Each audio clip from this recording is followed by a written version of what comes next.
আল্লাহ সুবহানাহু তাআলার আযাব এবং গজব সম্পর্কে বলতে গিয়ে পবিত্র কোরআন থেকে ধারাবাহিক কয়েকটি আয়াত আপনাদের সামনে আমি তেলাওয়াত করব এবং অনুবাদ করব। আল্লাহ সুবহানাহু তাআলা পবিত্র কোরআন মাজিদে বলেন, ওয়া কাআইয়্যিম মিন ক্বরিয়াতিন আতাত আন আমরি রাব্বিহা, এরকম কত শহরবাসী কত গ্রামবাসী আল্লাহর আনুগত্য করতে অস্বীকার করেছে, ওয়া রুসুলিহ, এবং তার রাসূলের আনুগত্য করতে অস্বীকার করেছে, ফাহাসাবনাহা হিসাবান শাদীদা, সেই গ্রাম ও শহর ও এলাকাবাসীকে আমি আল্লাহ শক্তভাবে পাকড়াও করেছি। ওয়া আযাবনাহা আযাবান নুকরা, আর ওই গ্রাম ও শহরবাসীকে আমি কঠোর ও কঠিন শাস্তি দিয়েছি। ফাযাকাত ওয়াবালা আমরিহা, তারা তাদের কর্মফল দুনিয়াতেই ভোগ করেছে। ওয়া কানা আকিবাতু আমরিহা খুসরা, আর তাদের কর্মফল ক্ষতি ও লোকসান ছাড়া কিছুই নাই, লাভজনক কিছুই নাই। আর এক আয়াতে আল্লাহ সুবহানাহু তাআলা বলেন, ওয়া কাম আহলাকনা মিন ক্বরিয়াতিন, আমি ইতিপূর্বে অসংখ্য অগণিত উন্নত শহর, উন্নত নগর ও উন্নত বন্দরকে ধ্বংস করে দিয়েছি। বাতিরাত মাঈশাতাহা, যে উন্নত নগর বন্দর ও শহরের উন্নত লাইফস্টাইল, উন্নত প্রযুক্তি ওই শহরবাসীকে অহংকারী বানিয়ে দিয়েছিল। তো সেই উন্নত বন্দর ও নগর, যেই উন্নত বন্দর ও নগরের অধিবাসীদেরকে সেই উন্নত বন্দর ও নগরের উন্নত লাইফস্টাইল অহংকারী বানিয়ে দিয়েছিল, আমি আল্লাহ এমনভাবে ধ্বংস করে দিয়েছি যে ফাতিলকা মাসাকিনুহুম লাম তুসকান মিন বাদিহিম ইল্লা কালিলা, যে ওই উন্নত শহর পরবর্তীতে আর বসবাসেরই উপযুক্ত থাকেনি। আজকের পৃথিবীতে যদি আমরা উদাহরণ হিসেবে নিই, দুবাইকে উদাহরণ হিসেবে নিতে পারি, ঢাকার গুলশান, ধানমন্ডি, বনানীকে উদাহরণ হিসেবে নিতে পারি, সিঙ্গাপুরকে উদাহরণ হিসেবে নিতে পারি, নিউ ইয়র্ক, ওয়াশিংটন, লস অ্যাঞ্জেলসকে উদাহরণ হিসেবে নিতে পারি, যে আল্লাহ বলছেন আমি এরকম বহু উন্নত নগর ও বন্দর ধ্বংস করে দিয়েছি, যে উন্নত নগর ও বন্দরের উন্নত লাইফস্টাইল তাদেরকে অহংকারী করে তুলেছিল। কিভাবে ধ্বংস করেছি? আর বসবাসের উপযুক্ত থাকে। আজকের দুবাইয়ে যেখানে মানুষ একটা ফ্ল্যাট ক্রয়ের জন্য কোটি কোটি টাকা ব্যয় করে দিচ্ছে, তো এরকম পৃথিবীতে দুবাইয়ের চেয়ে উন্নত নগরী ছিল। কিভাবে আল্লাহ ধ্বংস করেছে? যে পরের দিন আর বসবাসের উপযুক্ত থাকে। এভাবে আল্লাহ সুবহানাহু ওয়া তাআলা অহংকারকে মাটিতে মিশিয়ে দিয়েছে। ওয়া কাম মিন ক্বরিয়াতিন আহলাকনাহা ফাজাআ বাসুনা বায়াতান ওয়া হুম নাইমুন, এরকম কত শহর, বন্দর, নগর, গ্রাম, এলাকা আমি আল্লাহ ধ্বংস করে দিয়েছি, তাদের উপর আমার আযাব পৌঁছেছে এমতো অবস্থায় যে তারা ঘুমন্ত, এমতো অবস্থায় যে তারা দুপুরের বিশ্রাম গ্রহণ করছে। আর এক আয়াতে আল্লাহ সুবহানাহু ওয়া তাআলা বলেন, ফাকুল্লান আখাযনা বিযামবিহ, আমি অতীতে যত নগর, বন্দর, শহর ধ্বংস করে দিয়েছি তার প্রত্যেকটা পাপের কারণে ধ্বংস করেছি। ফাকুল্লান আখাযনা বিযামবিহ, প্রত্যেকটা ধ্বংস করেছি পাপের কারণে। ফামিনহুম মান আরসালনা আলাইহি হাসিবা, কিছু নগর ও বন্দরকে ধ্বংস করেছি ঝড় বাতাস দিয়ে। অমিনহুম মান আখাযাতহু সাইহা, কিছু নগর ও বন্দরকে ধ্বংস করেছি বিকট আওয়াজ দিয়ে। অমিনহুম মান খাসাফনা বিহিল আরজ, কিছু শহর, এলাকা, গ্রাম ধ্বংস করেছি মাটিতে ধসিয়ে দিয়ে। অমিনহুম মান আগরাকনা, আর কাউকে কাউকে ধ্বংস করেছি পানিতে ডুবিয়ে। ওয়ামা কানাল্লাহু লিয়াজলিমাহুম, আর আল্লাহ যে এই সমস্ত জাতি, সম্প্রদায়, নগর ও বন্দর ধ্বংস করে দিলেন, তো আল্লাহ অত্যাচারী নয়। ওয়ালাকিন কানু আনফুসাহুম ইয়াজলিমুন, বরং তাদের নিজেদের অত্যাচারের কারণে আল্লাহ তাদেরকে ধ্বংস করে দিয়েছেন। সম্মানিত উপস্থিতি, এই কয়েকটি আয়াত থেকে স্পষ্ট বোঝা গেল যে আল্লাহ সুবহানাহু ওয়া তাআলা আযাব ও গজব দেন, বিভিন্নভাবে, বিভিন্ন ধরনে, বিভিন্ন স্টাইলে দেন। এবার চলেন দেখি আল্লাহ সুবহানাহু ওয়া তাআলা পবিত্র কোরআন মাজিদে অতীতে ধ্বংস হয়ে যাওয়া কিছু সম্প্রদায়ের বিবরণ তুলে ধরেছেন। তার মধ্যে আমরা বেশি না, কয়েকটি সম্প্রদায়ের ধ্বংস হওয়ার বিবরণ আজকে আপনাদের সামনে তুলে ধরব। এক, কওমে নূহ, নূহ আলাইহিস সালাতু ওয়াস সালামের সম্প্রদায়ের ধ্বংস হওয়ার বিবরণ। আল্লাহ বলছেন, ওয়ালাকাদ আরসালনা নূহান ইলা কওমিহি, আমি নূহকে তার জাতির নিকটে পাঠিয়েছিলাম। আর নূহ বলেছিল, ইয়া কওমি ইবুদুল্লাহ মা লাকুম মিন ইলাহিন গায়রুহ, হে আমার জাতি, হে আমার সম্প্রদায়, আল্লাহর ইবাদত করো। আল্লাহ ব্যতীত ইবাদতের যোগ্য সত্যিকার কোনো মাবুদ, কোনো ইলাহ পৃথিবীতে নাই। আফালা তাত্তাকুন, তোমরা কি আল্লাহকে ভয় করো না? আল্লাহ সুবহানাহু ওয়া তাআলা অন্য আয়াতে বলেন, ওয়ালাকাদ আরসালনা নূহান ইলা কওমিহি, আমি নূহকে তার কওম, তার জাতি, তার সম্প্রদায়ের নিকট পাঠিয়েছিলাম। ফালাবিসা ফীহিম আলফা সানাহ ইল্লা 50, নূহ তাদের মধ্যে দাওয়াতি কাজ করেছে 50 কম 1000 বছর। নূহ তাদের মধ্যে দাওয়াতি কাজ করেছে আলফা সানাহ 1000 বছর, ইল্লা 50 50 বাদে, তথা 950 বছর দাওয়াতি কাজ করেছে। ফাখাযাহুমুত তুফান, অতঃপর আল্লাহর আযাব এবং আল্লাহর গজব তাদেরকে ঘিরে ধরেছে। কিভাবে আল্লাহর আযাব এবং গজব ঘিরে ধরলো তার বর্ণনা আল্লাহ সুবহানাহু ওয়া তাআলা পবিত্র কোরআন মাজিদে দিচ্ছেন। যখনই নূহ আলাইহিস সালাতু ওয়াস সালাম তাদেরকে দাওয়াত দিতেন, তখনই বলতেন, যদি তোমরা আমার এই কথা না শ্রবণ করো, আল্লাহর গজবের শিকার হবে তোমরা। তো 950 বছর একই কথা শুনেছে একটা গ্রামের মানুষ, একই কথা শুনেছে একটা এলাকার মানুষ, একটা অঞ্চলের মানুষ, কাপাসিয়ার মানুষ, গাজীপুরের মানুষ, 950 বছর। তো শুনতে শুনতে বিরক্ত হয়ে গেছে। বিরক্ত হয়ে নূহ আলাইহিস সালাতু ওয়াস সালামের সম্প্রদায় বলছে, ইয়া নূহ কদ জাদালতানা ফাআকসারতা জিদালানা, নূহ অনেক জ্বালিয়েছ, বলে নাউজুবিল্লাহ, অনেক ডিস্টার্ব দিয়েছ, অনেক ঝগড়া করেছ, অনেক দাওয়াত দিয়েছ। ফাতিনা বিমা তাইদুনা, তুমি যে বারবার ভয় দেখাতে যে আল্লাহর আযাব আসবে, ফাতিনা বিমা তাইদুনা, ওই আযাবটা নিয়ে আসো, বলে নাউজুবিল্লাহ। অনেক জ্বালিয়েছো, অনেক ডিস্টার্ব দিয়েছো, আল্লাহর যে আযাব ও গজবের ভয় দেখাতে, ফাতিনা বিমা তাইদুনা, সে আযাব এবং সেই গজব নিয়ে আসো। ইন কুনতা মিনাস সাদিকিন, যদি তুমি সত্যবাদীদের অন্তর্ভুক্ত হয়ে থাকো। এবার আল্লাহ সুবহানাহু ওয়া তাআলা বর্ণনা দিচ্ছেন নূহ আলাইহিস সালাতু ওয়াস সালামের সম্প্রদায়কে ধ্বংস করার বর্ণনা। ওয়াসনাইল ফুলকা বিআয়ুনিনা, আমি নূহকে বললাম, তুমি আমাদের চোখের সামনে, আমাদের সামনে তুমি নৌকা তৈরি করো। ওয়াসনাউল ফুলক ওয়া কুল্লামা মাররা আলাইহি মালাউম মিন কওমিহি সাখিরু মিন, নূহ নৌকা বানানো শুরু করলো। যখনই তার সম্প্রদায়ের লোকজন নৌকার পাশ দিয়ে অতিক্রম করতো, সাখিরু মিন, তখন নূহকে নিয়ে হাসি ঠাট্টা করত।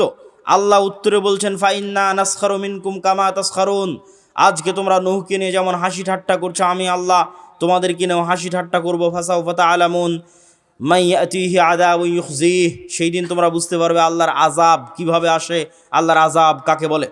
আমি নূহকে আদেশ দিলাম, কুল নাহমিল ফিহা মিন কুল্লি যাওজাইন, যে পৃথিবীতে যত জাতি গোত্র আছে প্রত্যেক জাতি গোত্র থেকে এক জোড়া প্রাণী উঠিয়ে নাও। আর যারা ঈমান আনয়ন করেছে, ওমান আমানা, তাদেরকে উঠিয়ে নাও। ওয়ামা আমানা মাআহু ইল্লা কালিল, তবে নূহের সাথে অল্প সংখ্যক মানুষ ঈমান আনয়ন করেছে। ওয়াকাল আরকাবু ফিহা বিসমিল্লাহি মাজরিহা ওয়া মুরসাহা ইন্না রাব্বি লাগাফুরুর রহিম, আর নূহকে বললাম, আল্লাহর নামে নৌকে আরোহণ করো, নিশ্চয় তোমার প্রতিপালক পরম ক্ষমাশীল ও পরম দয়ালু। ওয়াহিয়া তাজরি বিহিম ফি মাউজিন কাল জিবাল, নূহের এই নৌকা এমন সমুদ্র তরঙ্গের মধ্যে দিয়ে চলতে লাগলো, যেই তরঙ্গের ঢেউ ছিল পাহাড় সমপরিমাণ। আর পাহাড় সমপরিমাণ এই ঢেউয়ের অবস্থার মধ্যে নূহ আলাইহিস সালাতু ওয়াস সালাম তার সন্তানকে বলছেন, ইয়া বুনাইয়া আরকাব মা'না ওয়ালা তাকুম মা'আল কাফিরিন, হে আমার বৎস, আমাদের সাথে নৌকায় উঠো, কাফেরদের অন্তর্ভুক্ত হয়েও না। তখন নূহ আলাইহিস সালাতু ওয়াস সালামের সন্তান বলছে, সাআবি ইলা জাবালিন ইয়াসিমুনি, সবচেয়ে উঁচু পাহাড়ে আশ্রয় নিব, সবচেয়ে উঁচু পাহাড়ে আল্লাহর পানি পৌঁছতে পারবে না। নূহ আলাইহিস সালাতু ওয়াস সালাম উত্তরে বললেন, লা আসিমাল ইয়াউম, আজকে আশ্রয় দানকারী আল্লাহর আযাব থেকে, আল্লাহর গজব থেকে, লা আসিমাল ইয়াউম মিন আমরিল্লাহ, পৃথিবীর কোনো উঁচু পাহাড়ও বাঁচবে না আজকে আল্লাহর আযাব এবং গজব থেকে। তাই হলো, যদি হিমালয় পাহাড়ের চূড়ায় গিয়ে আশ্রয় নিয়ে থাকে, তো আল্লাহ পানি বাড়াতে বাড়াতে বাড়াতে বাড়াতে হিমালয় পাহাড়কে ডুবিয়ে দিয়েছিলেন। তথা সারা পৃথিবীতে শুধু নিচে ছিল পানি, উপরে ছিল আসমান। এরপরে আল্লাহ বললেন, ইয়া আরদু বলঈ মাআক, হে জমিন তোমার পানি শুষে নাও। ওয়া সামা আকলাই, হে আসমান থেমে যাও, ক্ষান্ত হও, বৃষ্টি বর্ষণ বন্ধ করো। সম্মানিত উপস্থিতি, আরো বিস্তর বর্ণনা আল্লাহ সুবহানাহু ওয়া তাআলা নূহ আলাইহিস সালাতু ওয়াস সালামের কওমকে ধ্বংস করার বর্ণনা দিয়েছে। এই যে নূহ আলাইহিস সালাতু ওয়াস সালামের কওমকে আল্লাহ ধ্বংস করে দিলেন, এই বর্ণনা তাওরাতে আছে, এই বর্ণনা ইনজিলে আছে। আজকের তাওরা, আজকের ইহুদিরা যে তোরাহ পড়ে, সেই তোরাতে নূহ আলাইহিস সালাতু ওয়াস সালামের এই মহাপ্লাবনের বর্ণনা আছে। এত বিকৃতির পর, এত পরিবর্ধনের পর আজকের যে বাইবেল খ্রিস্টানেরা পড়ে, সেই বাইবেলে নূহ আলাইহিস সালাতু ওয়াস সালামের এই মহাপ্লাবনের বর্ণনা আছে। পবিত্র কোরআনে নূহ আলাইহিস সালাতু ওয়াস সালামের এই মহাপ্লাবনের বর্ণনা আছে। এই মহাপ্লাবন মহাসত্য। তবে হ্যাঁ, আজকে লস অ্যাঞ্জেলসে যে আগুন জ্বলতেছে তা আল্লাহর এই মহাপ্লাবনের সামনে কিছুই নয়। আল্লাহ সুবহানাহু ওয়া তাআলার এই মহা গজবের সামনে কিছুই নয়। অথচ সামান্য ন্যূনতম সে আগুন কন্ট্রোল করার সক্ষমতা আজকের পৃথিবীর সবচেয়ে শক্তিশালী রাষ্ট্র বলে দাবি করে যে আমেরিকা, তাদের পক্ষে সম্ভব হচ্ছে না। তাদের দুর্বলতা এবং তাদের অক্ষমতা সারা পৃথিবীর মানুষের সামনে ফুটে উঠছে ন্যূনতম সামান্য এক আগুনে, যা নূহ আলাইহিস সালামের এই ভয়াবহ বন্যার কাছে কিছুই নয়। এবার আসেন লূত আলাইহিস সালাতু ওয়াস সালামের কওমকে আল্লাহ কিভাবে ধ্বংস করেছেন। ওয়ালুতান ইয ক্বালা লিকাওমিহি আতা'তুনাল ফাহিশাতা মা সাবাকাকুম বিহা মিন আহাদিন মিনাল আলামিন। হে লূত, তুমি তোমার কওমের নিকটে যাও এবং তোমার কওমকে বলো।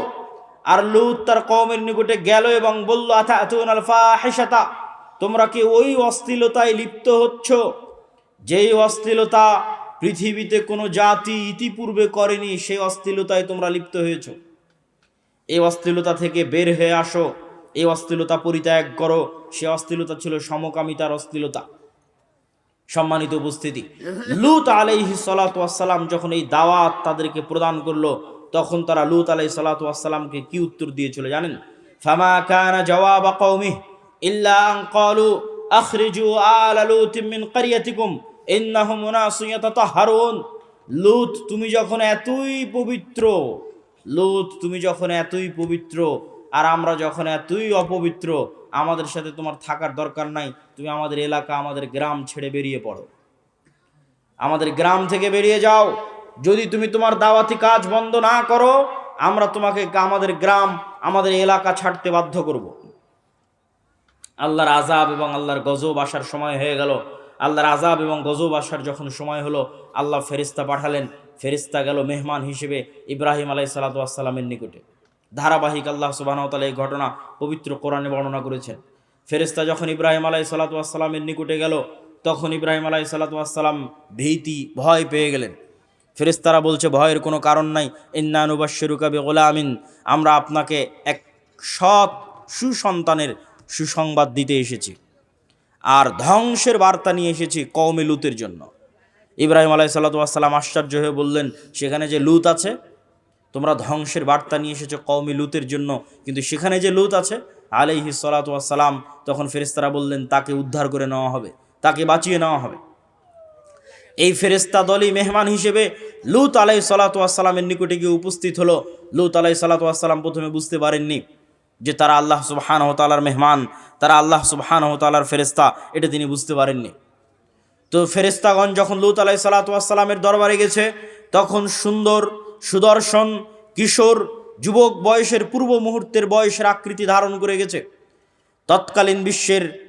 তৎকালীন সেই জাতির জঘন্য লোলুপ দৃষ্টি তখন এই ফেরেশতাদের উপর পড়ে এবং তারা লূত আলাইহিস সালাতু ওয়াস সালামের নিকটে চায় যে তুমি তাদেরকে আমাদের হাতে উঠিয়ে দাও। তখন লূত আলাইহিস সালাতু ওয়াস সালাম বলেন, আলাইসা মিনকুম রাজুলুর রশীদ, তোমাদের মধ্যে কি একজনও পবিত্র মানুষ নাই? হায় আফসোস, তোমাদের মধ্যে একজনও কি পবিত্র মানুষ নাই?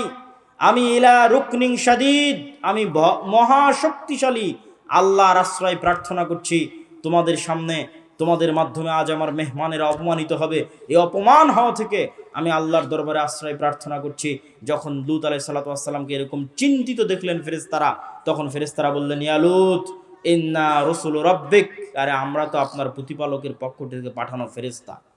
লা ইয়াসিলু ইলাইক, এরা আপনার এবং আমাদের কোনো ক্ষতি করতে পারবে না।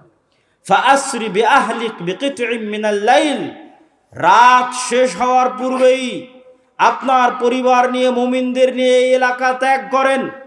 ফাআসরি বিআহলিক বিকিতইম মিনাল লাইল, রাত শেষ হওয়ার পূর্বে এই এলাকা ত্যাগ করেন। ওয়ালা ইয়ালতাফিত মিনকুম আহাদ, আপনাদের মধ্যে কেউ যেন পিছন ফিরে না তাকায়। ইল্লাম রাতাক, তবে আপনার স্ত্রীকে সাথে নিয়ে যেতে পারবেন না। মুসিবুহা মা আসাবাহুম, আল্লাহর গজবের শিকার সেও হবে। ইন্নামা উইদাহুমুস সুবহ, আপনার এই জাতির ধ্বংস হওয়ার সময় সকাল। আলাইসা সুবহু বিকরিব, সকাল কি অতি নিকটে নয়? অতএব সকাল হওয়ার পূর্বে এই এলাকা ত্যাগ করেন। লূত আলাইহিস সালাতু ওয়াস সালাম সকাল হওয়ার পূর্বেই তড়িঘড়ি করে এলাকা ত্যাগ করলেন, তার স্ত্রী থেকে গেল। আল্লাহ সুবহানাহু ওয়া তাআলা কোরআন মাজিদে বর্ণনা করছেন, ফালাম্মা জা আমরুনা জাআলনা আলিয়াহা সাফিলাহা, যখন লূত ওই শহর ওই এলাকা ত্যাগ করলো, তখন আমি আল্লাহ ওই শহরের উপর সাইড করে দিলাম নিচে, আর নিচের সাইড করে দিলাম উপরে। জাআলনা আলিয়াহা সাফিলাহা, পুরো শহরকে উল্টিয়ে দিলাম। ওয়ামতারনা আলাইহা হিজারাতাম মিন সিজ্জিল মামদুদ, আর আসমান থেকে বর্ষণ করতে লাগলাম আগুনের পাথর। পুরো শহরকে উল্টিয়ে দিলাম আর আসমান থেকে বর্ষণ করতে লাগলাম অগ্নি পাথর বৃষ্টি। আল্লাহর এই আযাব, এই গজবের সামনে আজকের লস অ্যাঞ্জেলসে যা হচ্ছে কিছুই নয়। আল্লাহ সুবহানাহু ওয়া তাআলা লূত আলাইহিস সালাতু ওয়াস সালামের কওমকে যে ভয়ঙ্কর আযাব ও গজব দিয়ে ধ্বংস করে দিয়েছেন, সেই ভয়ঙ্কর আযাব ও গজবের সামনে আল্লাহর সেই শক্তিশালী মহান আল্লাহ সুবহানাহু ওয়া তাআলার সেই ভয়ঙ্কর আযাব ও গজবের সামনে আজকের আমেরিকার লস অ্যাঞ্জেলসে যা চলতেছে তা ন্যূনতম, তা অতি সামান্য, তা অতি নগণ্য। চলেন আল্লাহ সুবহানাহু ওয়া তাআলা তারপরের জাতির ধ্বংসের বর্ণনা দিচ্ছেন, তা হচ্ছে আদ জাতি। এগুলো প্রত্যেকটা আল্লাহ কোরআনে বর্ণনা দিয়েছে, আর আমি শুধু কোরআনের আয়াত করছি আর অনুবাদ করছি। ওয়া ইলা আদিন আখাহুম হুদ, আদ জাতির নিকটে নবী করে পাঠিয়েছি হুদ আলাইহিস সালাতু ওয়াস সালামকে। ক্বালা ইয়া কওমি ইবুদুল্লাহ মা লাকুম মিন ইলাহিন গায়রুহু, হুদ তার জাতিকে লক্ষ্য উদ্দেশ্য করে বলল, হে আমার কওম, আল্লাহর ইবাদত করো। মা লাকুম মিন ইলাহিন গায়রুহু, আল্লাহ ব্যতীত পৃথিবীতে ইবাদতের যোগ্য কেউ নাই। আফালা তাত্তাকুন, তোমরা কি আল্লাহকে ভয় করো না? যদি তোমরা আল্লাহ ব্যতীত অন্য কারো ইবাদত করো অথবা আল্লাহর ইবাদতকে মেনে না নাও, তাহলে আল্লাহর গজবের তোমরা শিকার হবে। ইন্নী আখাফু আলাইকুম আযাব ইয়াউমিন আযীম, আমি ভয় পাচ্ছি যে আল্লাহর আযাব এবং আল্লাহর গজব তোমাদেরকে ঘিরে ধরবে। তো নূহ আলাইহিস সালাতু ওয়াস সালামের কওম আর লূত আলাইহিস সালাতু ওয়াস সালামের কওমের চেয়ে আদ জাতি ছিল বিপরীত, ব্যতিক্রম। কি বিপরীত, কি ব্যতিক্রম? আদ জাতির উত্তর দেখেন, আদ জাতির উত্তর আল্লাহ কোরআনে বর্ণনা করছে। অকালু মান আশাদ্দু মিন্না কুওয়াহ, যখন হুদ আলাইহিস সালাতু ওয়াস সালাম আদ জাতিকে বললেন আল্লাহর গজব আসতে পারে, আদ জাতি উত্তরে বলল, মান আশাদ্দু মিন্না কুওয়াহ, আজকের পৃথিবীতে আমাদের চেয়ে শক্তিশালী এমন আছে কে যার ভয় তুমি আমাদেরকে দেখাও? মান আশাদ্দু মিন্না কুওয়া, আজকের পৃথিবীতে আমাদের চেয়ে শক্তিশালী কেউ নাই, কিসের গজবের ভয় দেখাও, কিসের আযাবের ভয় দেখাও? তৎকালীন বিশ্বের সবচেয়ে শক্তিশালী জাতীয় রাষ্ট্র তৈরি করেছিল আদ সম্প্রদায়, সবচেয়ে উন্নত সভ্যতা তৈরি করেছিল আদ সম্প্রদায়, সবচেয়ে উন্নত প্রযুক্তি তৈরি করেছিল আদ সম্প্রদায়। সে উন্নত প্রযুক্তি, উন্নত সভ্যতা, জ্ঞান বিজ্ঞানের সর্বোচ্চ শিখরে পৌঁছে গিয়ে আদ জাতি অহংকার বশত দাবি করেছিল, মান আশাদ্দু মিন্না কুওয়া, আজকের পৃথিবীতে আমাদের চেয়ে এমন শক্তিশালী কে আছে যার আযাব এবং যার গজবের ভয় তোমরা দেখাও। আল্লাহ উত্তরে বলছেন, আওয়ালাম ইয়ারাউ আন্নাল্লাহাল্লাযী খালাকাহুম হুয়া আশাদ্দু মিনহুম কুওয়া, তারা কি জানে না যে তারা জ্ঞানে বিজ্ঞানে প্রযুক্তিতে শক্তিতে সভ্যতায় সক্ষমতায় উন্নতির সর্বোচ্চ শিখরে যদি পৌঁছে যায়, মানব জাতি যত শক্তিশালী হওয়া সম্ভব, যত উন্নত প্রযুক্তির হওয়া সম্ভব, তার সর্বোচ্চ লেভেলে যদি পৌঁছে যায়, তবুও তারা আল্লাহর সৃষ্টি জীব আর আল্লাহ তাদের সৃষ্টিকর্তা। এটা আল্লাহ বলছেন, আদ জাতিকে লক্ষ্য করে আল্লাহ বলছেন, তারা যত শক্তিশালী হোক এই লেভেল তো ভাঙতে পারবে না যে সে সৃষ্টি জীব আর আমি আল্লাহ তার সৃষ্টিকর্তা। এটা কি ভাঙতে পারে? আজকের ইসরায়েল, আজকের আমেরিকা, আজকের ভারত দাবি করতে পারে, মান আশাদ্দু মিন্না কুওয়া, আজকের পৃথিবীতে আমাদের যে শক্তিশালী আছে কে, কে শক্তিশালী আছে দাবি করতে পারে। কিন্তু আল্লাহ সুবহানাহু ওয়া তাআলা উত্তরে বলছেন, তোমরা শক্তিতে সামর্থ্যে যত সর্বোচ্চ পর্যায়ে পৌঁছে যাও, তারপরও এই লেভেল অতিক্রম করতে পারবে না যে তোমরা হচ্ছে সৃষ্টি জীব আর আল্লাহকে সৃষ্টিকর্তা। তো যিনি সৃষ্টিকর্তা উনি কি সৃষ্টি জীবের চেয়ে শক্তিশালী নন? শক্তিশালী, চিরন্তন এবং চিরস্থায়ীভাবে শক্তিশালী। তাহলে আদ জাতির এই গর্ব এবং এই অহংকারকে আল্লাহ সুবহানাহু ওয়া তাআলা এবার ধ্বংস করে দিচ্ছেন। ওয়া আম্মা আদুন ফাউহলিকু বিরিহিন সরসরিন আতিয়া, আমি আদ জাতিকে ধ্বংস করে দিলাম ভয়ঙ্কর প্রচণ্ড ঝড় বাতাস, যেই ভয়ঙ্কর প্রচণ্ড ঝড় বাতাস প্রবাহিত থেকেছে 1 সপ্তাহ যাবৎ। বিরিহিন সরসরিন আতিয়া, আর সেই ভয়ঙ্কর ঝড় বাতাসের অন্যতম আরেকটি বৈশিষ্ট্য হচ্ছে সে বাতাস ছিল প্রচণ্ড ঠান্ডা। প্রচণ্ড ঠান্ডা ভয়ঙ্কর ঝড় বাতাস যেই দিক দিয়ে গেছে সেই দিক দিয়ে গোড়া কাটা খেজুর গাছের মতো পড়ে গেছে। কি মানুষ, কি বিল্ডিং, কি দালান কোঠা, কি গাছপালা, বাতাসের তেজ যেদিক দিয়ে গেছে সেদিক দিয়ে গোড়া কাটা খেজুর গাছের ময়নায় পড়ে গেছে। আল্লাহ সুবহানাহু ওয়া তাআলা এই আযাব এবং গজবের বর্ণনা পবিত্র কোরআন মাজিদে দিয়েছেন যে তিনি আদ জাতিকে এইভাবে ধ্বংস করেছেন। এবার সামুদ জাতিকে আল্লাহ সুবহানাহু ওয়া তাআলা কিভাবে ধ্বংস করলেন? আল্লাহ সুবহানাহু ওয়া তাআলা পবিত্র কোরআনে বলছেন, ওয়া ইলা সামুদ আখাহুম সালেহ, সামুদ জাতির নিকটে নবী করে পাঠিয়েছিলাম সালেহকে। আদ জাতির নিকটে নবী করে পাঠানো হয়েছে হুদকে। কওমে নূহের নিকটে নবী করে পাঠানো হয়েছে নূহকে। কওমে লূতের নিকটে নবী করে পাঠানো হয়েছে লূতকে। আর সামুদ জাতির নিকটে নবী করে পাঠিয়েছি সালেহকে। সালেহ গিয়ে বলল, ইয়া কওমি ইবুদুল্লাহ মা লাকুম মিন ইলাহিন গায়রুহ, হে আমার সম্প্রদায় আল্লাহর ইবাদত কর। আল্লাহ ব্যতীত পৃথিবীতে ইবাদতের যোগ্য আর কোনো সত্য মাবুদ, সত্য সত্তা নাই। আর আমি সালেহ আল্লাহর নিদর্শন স্বরূপ তোমাদের জন্য নিয়ে এসেছি একটা উটনি, নাকাতুল্লাহ, হাদিহি নাকাতুল্লাহ, এই যে আল্লাহর উটনি নিদর্শন স্বরূপ নিয়ে এসেছি। ফাদারুহা তাকুলু ফি আরদিল্লাহ, এই উটনির তোমরা কোনো ক্ষতি করার চেষ্টা করিও না। যদি এই উটনির ক্ষতি করার চেষ্টা করো ফায়াখুযাকুম আযাবুন আলীম, ভয়ঙ্কর শাস্তি তোমাদেরকে গ্রাস করবে। আর এই উটনির জন্য কি, বেশি কিছু না। হাদিহি নাকাতুন লাহা শিরবুন ওয়ালাকুম শিরবু ইয়াউমিন মা'লুম, 6 দিন তোমাদের উটনি কুয়াতে পানি পান করবে, আর এই উটনি একদিন কুয়ায় পানি পান করবে। যেই দিন এই উটনি একদিন কুয়ায় পানি পান করবে সেই দিন এই উটনির এত পরিমাণ দুধ হবে, যেই দুধ নিয়ে সমগ্র সামুদ সম্প্রদায়, আত্মীয় স্বজন, পাড়া প্রতিবেশী, গরু ছাগল বাছুর পশু প্রাণী মিলে সেই দুধ দহন করে শেষ করতে পারবে না। এই নিয়ামত আল্লাহ তাদেরকে দিয়েছিলেন, এই নিদর্শন আল্লাহ তাদেরকে দিয়েছিলেন, কিন্তু তাদের অন্তরে অহংকার পেয়ে বসেছিল। তাদের অন্তরে কিরকম অহংকার পেয়ে বসেছিল আল্লাহ সুবহানাহু ওয়া তাআলা পবিত্র কোরআন মাজিদে তাদের এই বর্ণনা দিচ্ছেন, তাদের এই অহংকারের বর্ণনা দিচ্ছেন। ফাআকারুন নাকাহ ওয়া আতাউ আন আমরি রাব্বিহিম, তারা আল্লাহর এই নিদর্শনকে উপেক্ষা করত, উটনির পা কেটে নিল। শুধু কি উটনির পা কেটে নিল? উটনির পা কেটে নিয়ে এসে সালেহ আলাইহিস সালাতু ওয়াস সালামকে বলছে, ইয়া সালেহ ইতিনা বিমা তাইদুনা ইন কুনতা মিনাল মুরসালিন। সালেহ, তুমি তো খুব বড় বড় লেকচার দিতে যে এই উটনির ক্ষতি করলে নাকি আল্লাহর আযাব আসবে।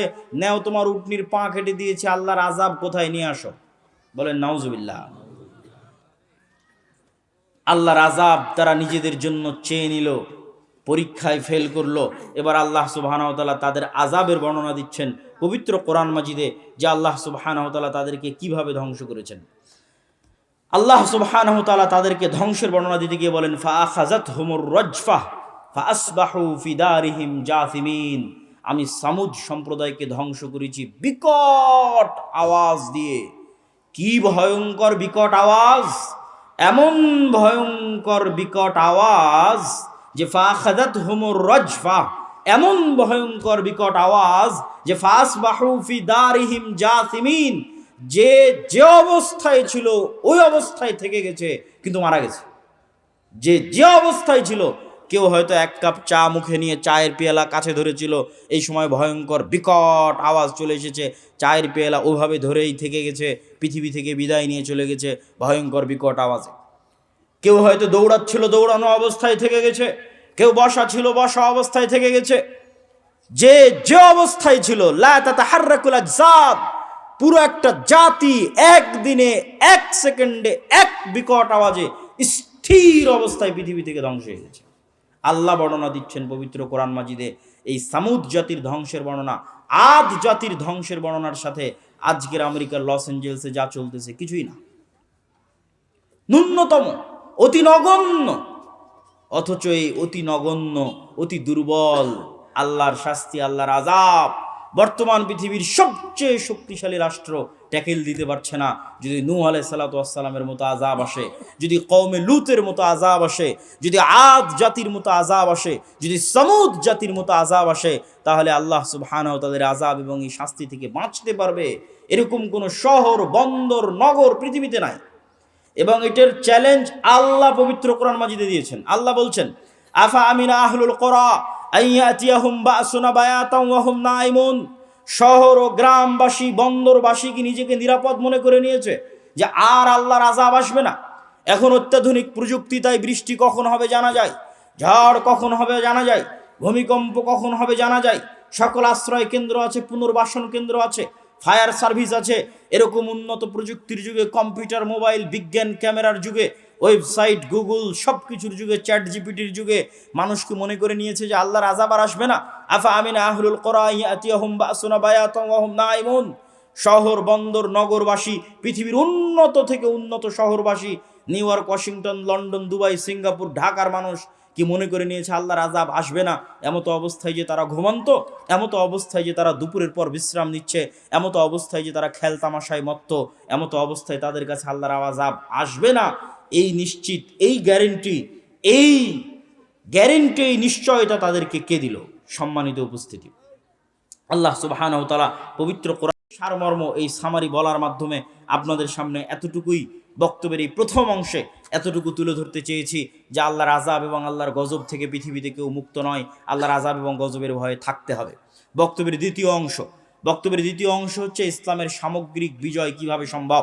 ইসলামের সামগ্রিক বিজয় কিভাবে সম্ভব, এই পয়েন্টে বাংলাদেশের প্রায় সব জায়গায়, সব ইউনিভার্সিটি, কলেজ, যেখানে যেখানে যাওয়ার সুযোগ হচ্ছে, সম্ভব হচ্ছে, সেখানে আলোচনা তুলে ধরছি। আপনাদের কাছেও তুলে ধরা দরকার, কেননা আমাদের মধ্যে অনেক মানুষ মনে করছে যে হ্যাঁ, গণতান্ত্রিক নির্বাচনের মাধ্যমে আমি রাষ্ট্র ক্ষমতায় ইসলাম প্রতিষ্ঠা করব। আবার কেউ মনে করছে যে না, এইভাবে ওইভাবে রাষ্ট্র ক্ষমতায় ইসলাম প্রতিষ্ঠিত হবে। আসলে রাষ্ট্রে ইসলাম প্রতিষ্ঠিত হওয়া বলতে কি বুঝায়, এই জিনিসটা আগে আমাকে এবং আপনাকে বুঝতে হবে। রাসূলুল্লাহ সাল্লাল্লাহু আলাইহি ওয়াসাল্লাম এক হাদিসে বলছেন, কিয়ামতের পূর্ব মুহূর্তের নিকটবর্তীর বর্ণনা দিতে গিয়ে বলছেন, লা তাকুমুস সাআহ হাত্তা ইয়ানজিলা ঈসা ইবনে মারইয়াম। কিয়ামত ততক্ষণ পর্যন্ত হবে না যতক্ষণ না মারিয়ামের সন্তান ঈসা পৃথিবীতে নেমে না আসে। আর মারিয়ামের সন্তান ঈসা পৃথিবীতে নেমে এসে কি করবে জানো? মারিয়ামের সন্তান ঈসা পৃথিবীতে নেমে এসে ইয়াকসিরুস সালিব, ক্রুশ ভেঙে দিবে, ওয়া ইয়াকতুলুল খিনজির, শুকুরকে হারাম ঘোষণা করবে, আর সমগ্র পৃথিবীতে হাকামান মুকসিতা, ন্যায় বিচার প্রতিষ্ঠা করবে। এটা হলো রাষ্ট্রে ইসলামের ব্র্যান্ডিং। যে ঈসা আলাইহিস সালাতু ওয়াস সালামের যে শাসন ব্যবস্থা হবে, ওই শাসন ব্যবস্থা ইসলামী শাসন ব্যবস্থা না অন ইসলামিক শাসন ব্যবস্থা? ইসলামী শাসন ব্যবস্থা। তো ইসলামী শাসন ব্যবস্থার ব্র্যান্ডিং করছেন আল্লাহর নবী, যে ঈসা আলাইহিস সালাতু ওয়াস সালাম যতক্ষণ না আসবে কিয়ামত হবে না। উনি আসবেন, এসে কি করবেন? সমগ্র পৃথিবীতে ন্যায় বিচার প্রতিষ্ঠা করবেন। তাহলে ইসলামী শাসন ব্যবস্থার ব্র্যান্ডিং হচ্ছে ন্যায় বিচার।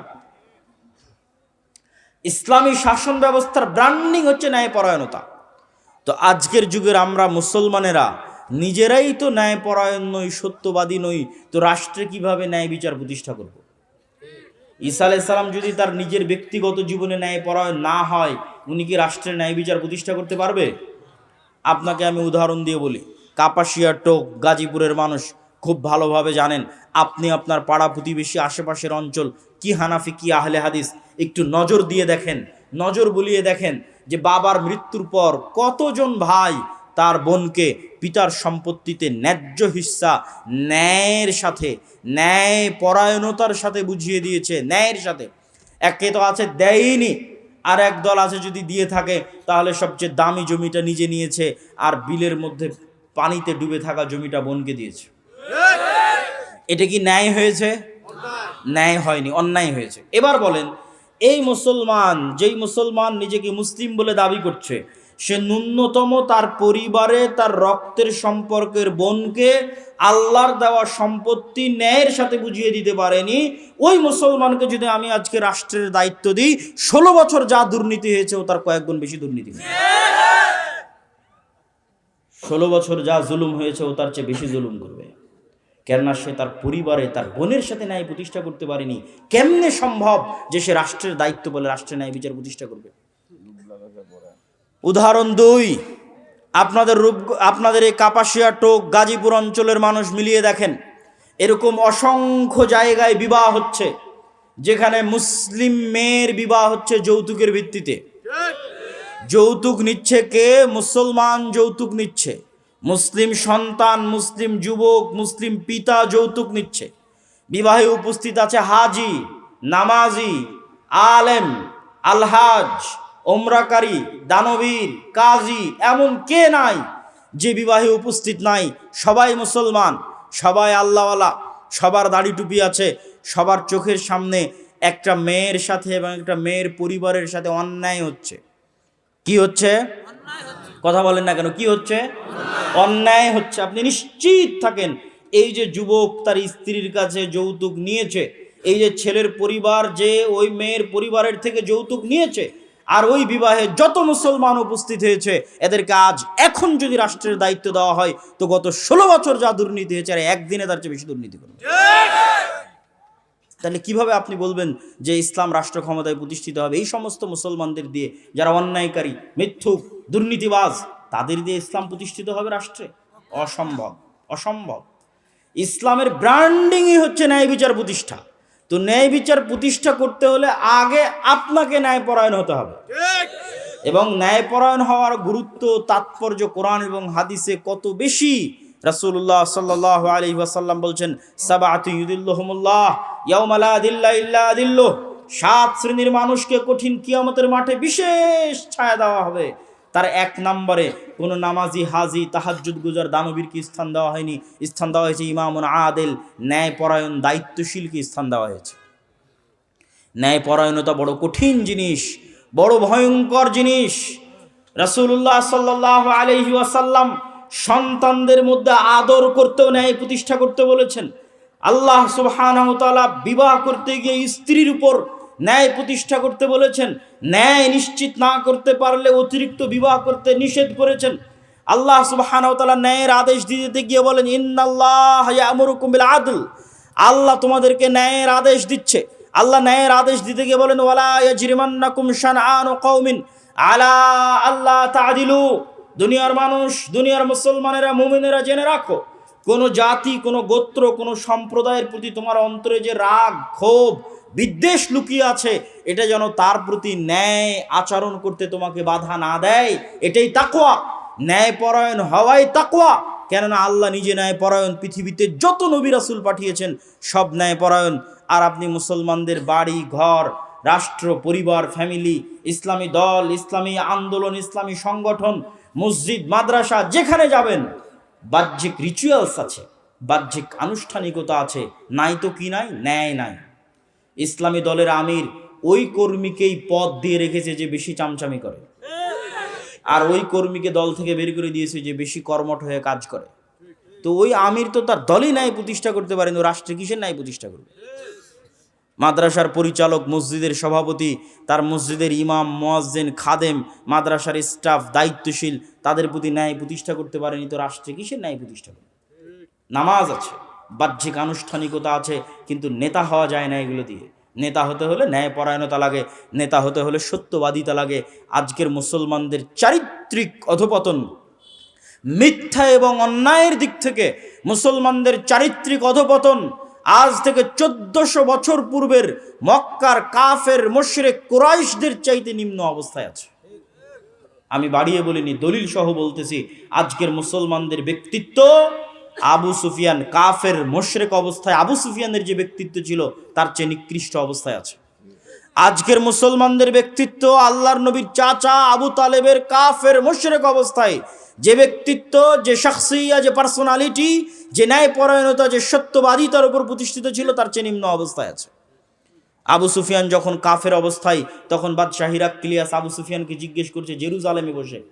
জেরুজালেমে আবু সুফিয়ানকে জিজ্ঞেস করা হচ্ছে, বাদশাহ হিরাক্লিয়াস জিজ্ঞেস করছে, না কোনো ফোন আছে, না কোনো ক্যামেরা আছে, না কোনো লাইভ আছে, না কোনো রেকর্ডার আছে, আর আবু সুফিয়ানকে জিজ্ঞেস করা হচ্ছে তার চিরশত্রু সম্পর্কে।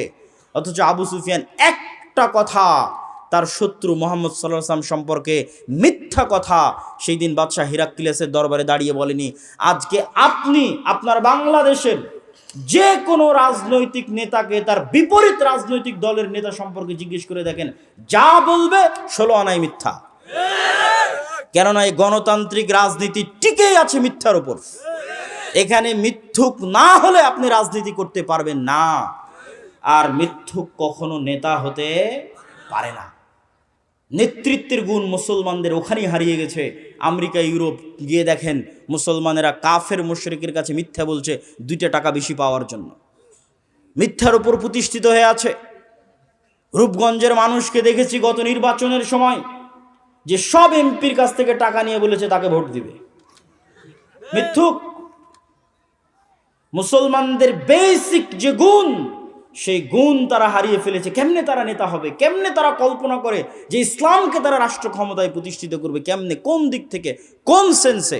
রাসূলুল্লাহ সাল্লাল্লাহু আলাইহি ওয়াসাল্লাম বলেন, সালাসুন মান কুন্না ফিহি, 3টে বৈশিষ্ট্য যার মধ্যে থাকবে সে মুনাফিকান খালিসা, খাঁটি মুনাফিক। ইজা হাদ্দাসা কাযাবা, কথা বললে মিথ্যা বলে, ওয়াদা করলে ভঙ্গ করে, আর দায়িত্ব দেওয়া হলে দায়িত্বের খেয়ানত করে। যখন দায়িত্ব দেওয়া হয় সেই দায়িত্বের খেয়ানত করে, সব হচ্ছে মুনাফিক। আপনি কত ওসি, ডিসি, এসপি, মন্ত্রী, মিনিস্টার, রেসিডেন্ট, সাব রেজিস্ট্রার নেবেন যারা নামাজি, আল্লাহওয়ালা, হাজি, কিন্তু সে যে পদে দায়িত্ব পালন করছে ওই দায়িত্বের সাথে খেয়ানত করতেছে। কিন্তু আমরা তাদেরকে বুঝাতে পারিনি ইসলাম কি। বুঝাতে না পারার কারণে মানুষ বলে যে আমি প্রশ্ন ফাঁসের টাকা আল্লাহর রাস্তায় দান করব। কেমনে বলে? এটা আমাদের ব্যর্থতা। আমরা যারা দায়ী, আলেম, ওলামা, তাদের ব্যর্থতা। একজন এসিল্যান্ড, একজন সাব রেজিস্ট্রার তার দায়িত্বের জায়গায় খেয়ানত করে কেমনে কল্পনা করে যে ওই দায়িত্বের খেয়ানতের মাধ্যমে যে অর্থ উপার্জন করেছে সেই অর্থ আল্লাহ রাস্তায় দান করে সে জান্নাতে যাবে। অথচ আল্লাহর নবী বলে গেছে সে মুনাফিক। কি বলে গেছে? মুনাফিক। দায়িত্ব দেওয়া হয়েছে, দায়িত্ব পালন আমানতের সাথে পালন করেনি, মুনাফিক। তো মুনাফিক মুসলিমের নামাজ দিয়ে কি হবে? মুনাফিক মুসলিমের হজ, উমরা, দান দিয়ে কি হবে? তাকে আল্লাহ কখনো নেতা বানাবেন না। কেননা এই ধরনের মানুষ গোলাম হওয়ার জন্য পৃথিবীতে এসেছে, আজীবন গোলাম থাকবে। এই জন্য রাসূলুল্লাহ সাল্লাল্লাহু আলাইহি ওয়াসাল্লাম মুসলমানদের যেন সেলফ রেসপেক্ট ঠিক থাকে, মুসলমানদের যেন আত্মমর্যাদা, আত্মসম্মান ঠিক থাকে। মিথ্যা বললে আত্মসম্মান থাকে না, অন্যায় করলে আত্মসম্মান থাকে না, নেতা হওয়া যায় না। তো মুসলমানেরা যেন নেতা হতে পারে, মুসলমানদের যেন আত্মমর্যাদা, আত্মসম্মান ঠিক থাকে। এই জন্য আল্লাহর নবী বলতেন তার নিজের আত্মমর্যাদা, আত্মসম্মান ঠিক রাখার জন্য বলতেন, আল্লাহুম্মা ইন্নী আউযু বিকা মিনাল মাআসামি ওয়াল মাগরাম। আল্লাহ, পাপ থেকে বাঁচতে চাই, কর্জ থেকে বাঁচতে চাই, ঋণ থেকে বাঁচতে চাই। আর এক দোয়ার মধ্যে আল্লাহ নবী বলছেন, আল্লাহুম্মা ইন্নী আউযু বিকা মিনাল হাম্মি ওয়াল হুজনি। বলতে বলতে বলছেন, ওয়া গালাবাতিদ দাইনি ওয়া ওয়াজালিদ দাইনি। হে আল্লাহ, ঋণের বোঝা থেকে পরিত্রাণ চাই, ঋণের বোঝা থেকে বাঁচতে চাই। আল্লাহর নবীকে জিজ্ঞেস করা হলো, কেন আপনি এত লোন থেকে বাঁচতে চান? আল্লাহর নবী উত্তরে বলছেন, ইজাস্তাদানা রাজুল বাদা ইউকাযযিব। মানুষ যখন লোন নেওয়া শুরু করে মিথ্যা বলা শুরু করে। এইটা ছিল আমাদের মূল পয়েন্ট, যে মুসলমানের আত্মমর্যাদা যেন নষ্ট না হয়। মিথ্যা বললে আত্মসম্মান থাকে না। এই জন্য আল্লাহর নবী নিজে লোন থেকে বাঁচতে চাইতেন, মুসলিম উম্মাকে লোন থেকে বাঁচার জন্য বলতেন। কিন্তু আপনি যান গ্রামে গঞ্জে, কয়টা বাড়ি আপনি খুঁজে পাবেন যারা কিস্তির সুদের ভিত্তিতে লোন নেয়নি, আর প্রত্যেক দিন ওই লোনওয়ালাকে, ওই কিস্তিওয়ালাকে মিথ্যা বলতেছে না। পুরো পরিবার মিলে মিথ্যা বলছে, নিজে মিথ্যা বলছে, স্ত্রীকে মিথ্যা বলাচ্ছে, সন্তানকে মিথ্যা বলাচ্ছে। যেই পুরো একটা পরিবার মিথ্যার উপর গড়ে উঠছে, এই পরিবার রাষ্ট্র ক্ষমতা ইসলাম প্রতিষ্ঠা করবে? এই পরিবার বাংলাদেশকে ভারতের গোলামি থেকে মুক্তি দিবে? অসম্ভব। আমি বলেছি, এই জন্য আমার কথা মনোযোগ দিয়ে মনে করে যাবেন। আমি বলেছি মুসলমানদের নিজের দিনের উপর কনফিডেন্স নাই, মুসলমানদের নিজের দিনের উপর, নবীর সুন্নাতের উপর কনফিডেন্স নাই। কার থেকে উদাহরণ দেখবেন? ইহুদির থেকে উদাহরণ দেখবেন, আর হিন্দুর থেকে উদাহরণ দেখবেন। 1947 ভারত প্রতিষ্ঠা হয়েছিল সেকুলারিজমের উপর। জওহরলাল নেহরু, গান্ধী, মাওলানা আবুল কালাম আজাদ প্রতিষ্ঠা করেছিলেন সেকুলারিজমের উপর। আর 47 পাকিস্তান আর বাংলাদেশ প্রতিষ্ঠা হয়েছিল ইসলামের নামে, ইসলামের উপর। আজ 70, 75, 80 বছর পার হয়ে গেছে, ভারত সেকুলারিজম থেকে বের হয়ে হিন্দুত্ববাদের মতো একটা ভ্রান্ত মতবাদকে রাষ্ট্রে প্রতিষ্ঠিত করেছে।